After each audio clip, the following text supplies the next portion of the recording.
La santé n'a pas de prix, la santé n'a pas de prix, c'est pour cela nous vous recommandons l'eau potable Achille Aqua. Déjà à Kinshasa, tous les 24 communes, Achille Aqua, l'eau potable est là. Les abonnés de la chaîne YouTube Xile Botelwa, nous vous recommandons l'eau potable Maya Peto, Maya Kimia, Maya Bangelou. Senga Achille Aqua, partout où vous êtes, le numéro est là. Écrivez-nous, appelez-nous, contactez-nous. Nous sommes là. Et la livraison à domicile, ça s'est fait avec beaucoup de sécurité. Achille Aqua, Maya Kimia, Yapeto. Salut, bonjour à tous, mbote la famille, mbote bandeko nyonso o bolanda Irsi Botelwa TV. Topesi bino mbote bandeko esika nyonso oyo bozali. Lelo toyekolobela likambo ya Peniel Samba. Tomoni ba photo bino mo bomoni photo wana o ezo circuler Peniel azana ba makila na nzoto photo wana ezo loba déjà ebele. Alors lelo to ekolobela yango problème nini o ekomeli Peniel Samba na mokolo lelo likolo ya bilinga linga na ye. Alors problème nini oyo ekomeli Peniel Samba. Bandeko nanga na pesi bino mbote na lobi na bino bonjour bonsoir bino mo boyebi et dépendra toujours na air oyo okolanda analyse na biso. Dona ero kolanda biso yondo koyeba okozwa bonjour tope okozwa bonsoir. Wana ya bino Irsi Botelwa TV aye vraiment penye na bino liboso na bino pona to solola mukie likambo oyo ya Peniel Samba. Ezambala liboso te toya na Peniel Samba awa na chaîne na biso en tout cas toyaka yaka na lisolo na ye toyaka yaka vraiment na makambu na ye soki tomoni likambu oyo epesi pasi soki tomoni likambu oyo epesi vraiment kanda tope esali kitoko te toyaka nango toujours awa na Irsi Botelwa TV pona kotalisa bandeko pona kolobela pona koyeba qu'est-ce qui ne va pas avec Peniel Samba. Apostaki mobali na ye internet o biso nyonso tomona ki toyebi penza elo nini oezo leka na mutu na ye pour le moment toyebi ke séparation ya Peniel na Pasteur Mike eza séparation moko o etika vraiment Peniel na défaut tozo luka bato bazaki moi je suis pour Peniel Peniel bato wana bakenda wapi. Internet mobimba bato bazaki kalikamke je suis Peniel mais banda ba comprena qui est Peniel bate bele o bazaka je suis Peniel ba mona na ralisouté bazala ralisouté parce que ba comprena déjà qui est Peniel Samba. Alors séparation ya yena Pasteur Mike ezelo komoko etika ye passe na motema. Et c'est là que vraiment est choqué Peniel Samba et tika e passe na motema andimara teke et comme réalité na mokolo lelo.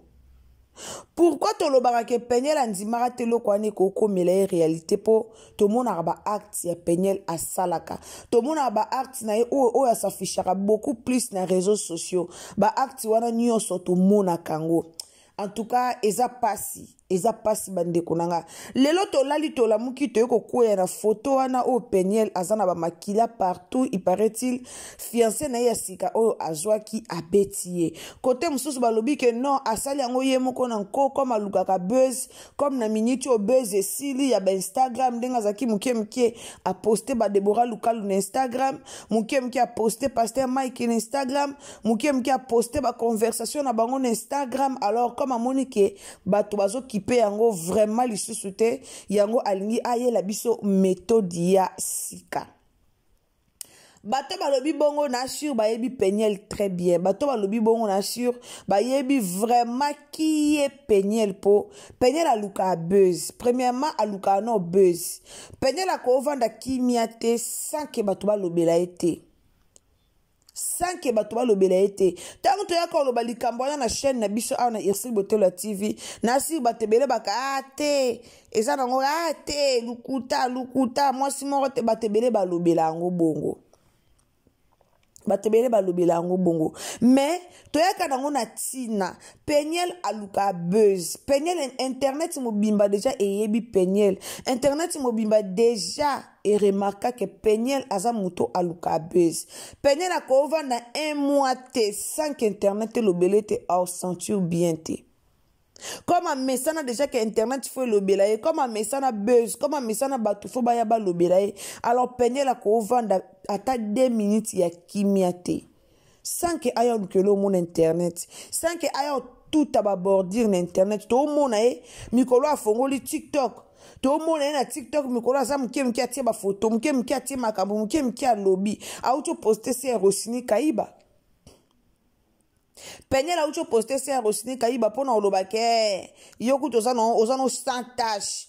Ozano sans lisumu, yozano sans lisumu, et yoku tu pona obwake la ba Deborah Lukalu ba jeton. Tu ebi ke esi Penyel a touché Deborah Lukalu.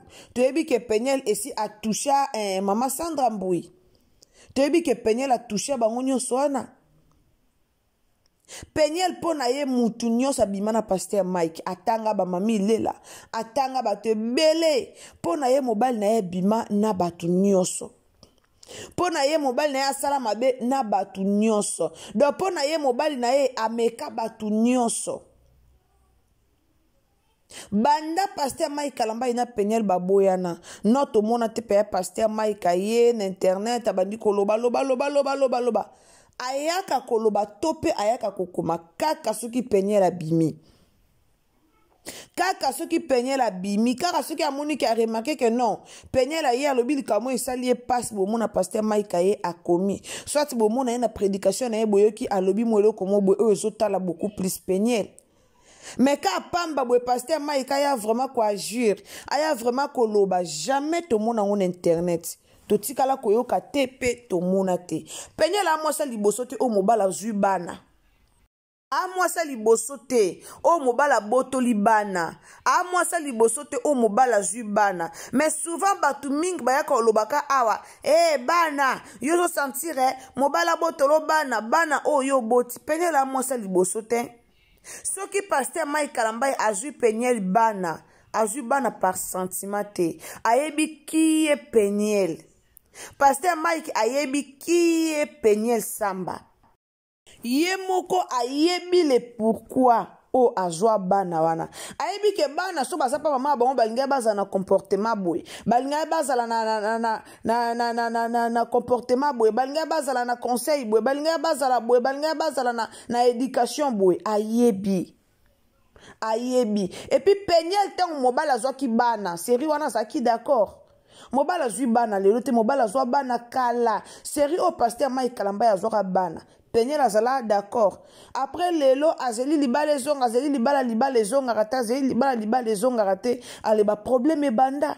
Akoma ko plibiye ko finga Pasteur Mike Kalamba na tenanini na Instagram ko koma ko loba.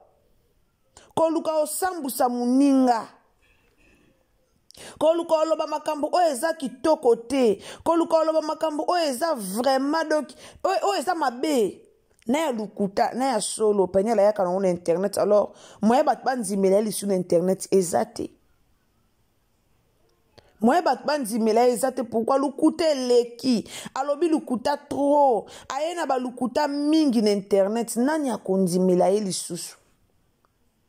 Nani akondimela ye lisusu? Lelo abimisi photo na ye oya ba pota kande bo mona wana abimisi photo na ye batu bakomi o photo tanga zakina Pasteur Mike o Pasteur Mike abande ko beta ye o photo yango preuve yango nde Pasteur Mike abande ko beta ye mais photo wana so botali longia photo wana e dessiné te ke e laksa te ke Penyel tanga zakina Pasteur Mike Kalamba po Penyel tanga zakina Pasteur Mike Kalamba zakina no mwa muke azakina no mwa muke mais na photo na so botali bomona ke Penyel elongesi ekoli par rapport tanga zakina Pasteur Mike azaki nanu mwana mukie ba photo na tanga zakina Pasteur Mike omona ke mutu nanu vraiment akola ki bien te. Bon remarquer que akola ki vraiment bien te mais photo o elaksa ke akola déjà. Et là, c'est que eza photo tanga zakina Pasteur Mike Kalamba ite.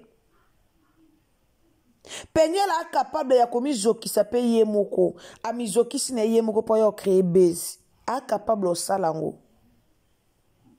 Bande ko tana ya ko lobe likamba Penyel awa ezala te ke poto yina Penyel, soit poto lingi Penyel te non. Eza ke po makambu Penyel o sala e sepelisa batu te. Eza ke po makambu Penyel o sala e moko e pesa kanda.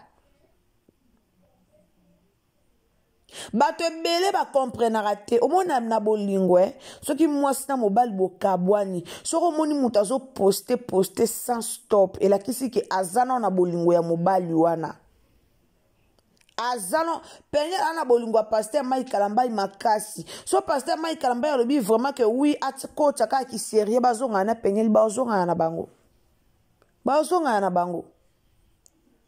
po penye la oboya demande à Pasteur Mike Kalambai te po azaka na bolingo na ye magabi makalo bakabenganga abenganga 23h ayebisi mwana tozongisa bolingo ayebi ke ebi mana munoko Pasteur Mike Kalambai te po lelo so Pasteur Mike Kalambai vraiment bimisi na munoko na ye bazongana na esi bino bazongana po to santa déjà bolingo na ba postinga penyel ba blo penyel la postaka elakisaka ke aza vraiment na bolingo ya mobali na ye elakisaka po muto alingi mutu te muto aza na bolingo mutu te a poste pete aya finga mutu na internet te aya luka te bobimisa mutu mabe aya luka te kake aloba po mutu wana bima mabe aya luka bongo te so moni mutu azo continue na koya koluka ka mutu wana bima mabe yenda bima malamu so moni mutu azo continue na koya koloba kaka aloba kaka pozo kimia ana dépression totale.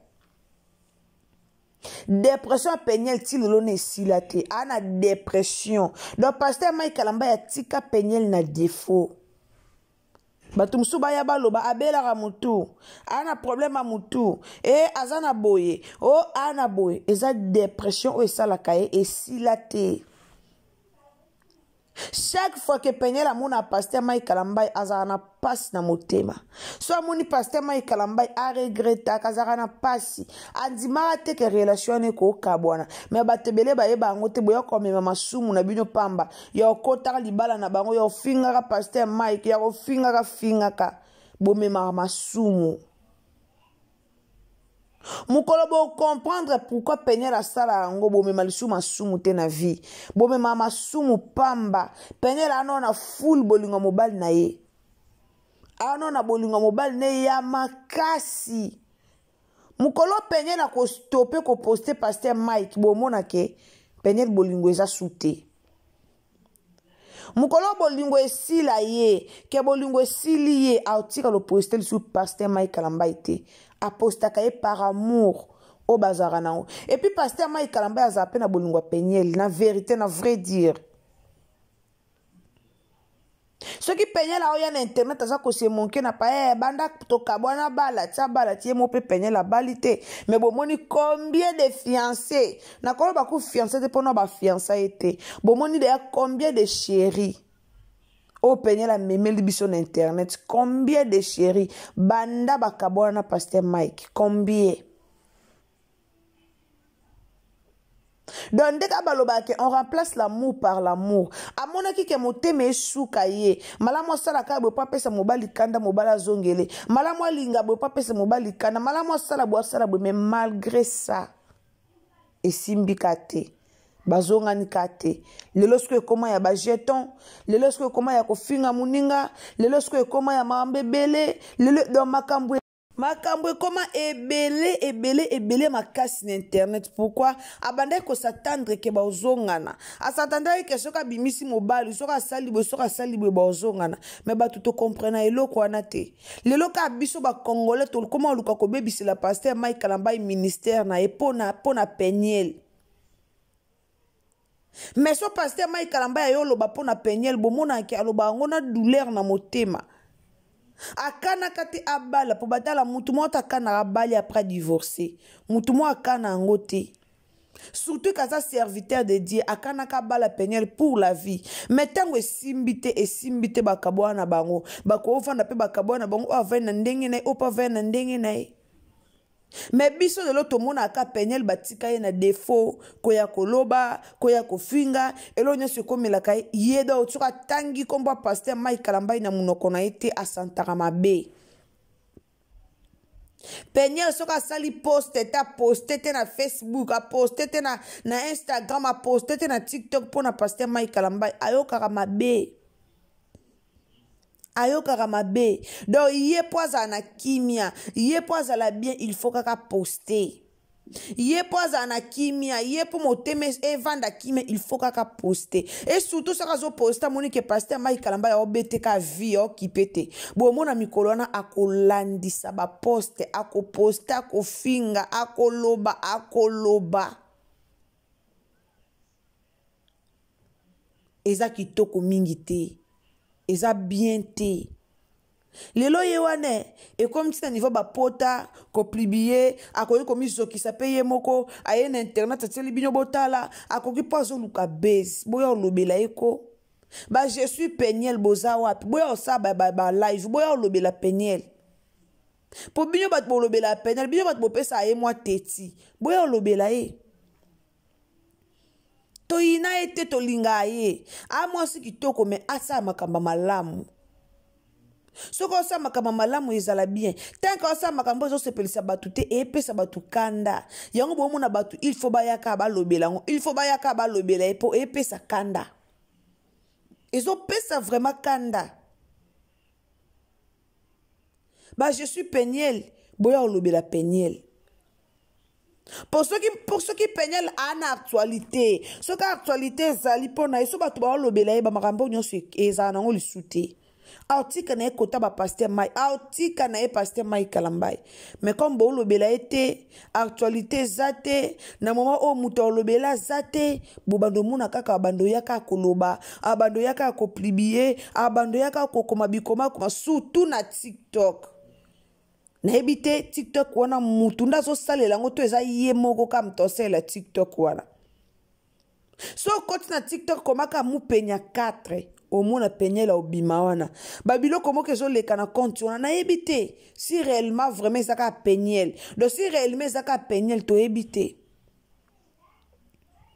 To mutu azoko utiliser compte wana to ebite. Mais ezaka pasi eza pasi pena pour na dépression au pasteur Mike Kalamba ya tika na mutu Peniel et olongwara lelo te.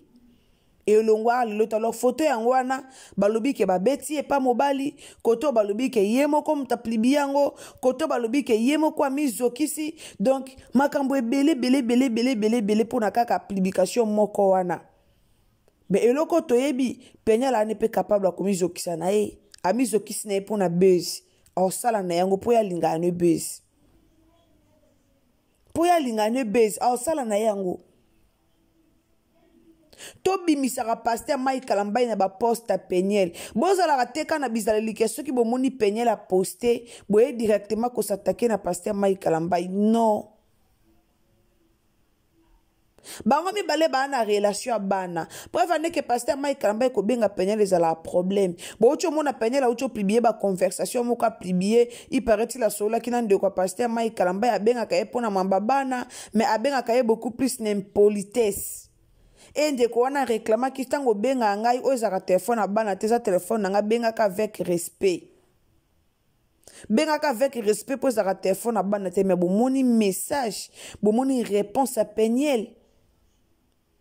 Actualité zate. Actualité pas Peniel les zate. Yango bomona toujours koya na ba ko plibier koloba, koya ko plibier ko actualité zate.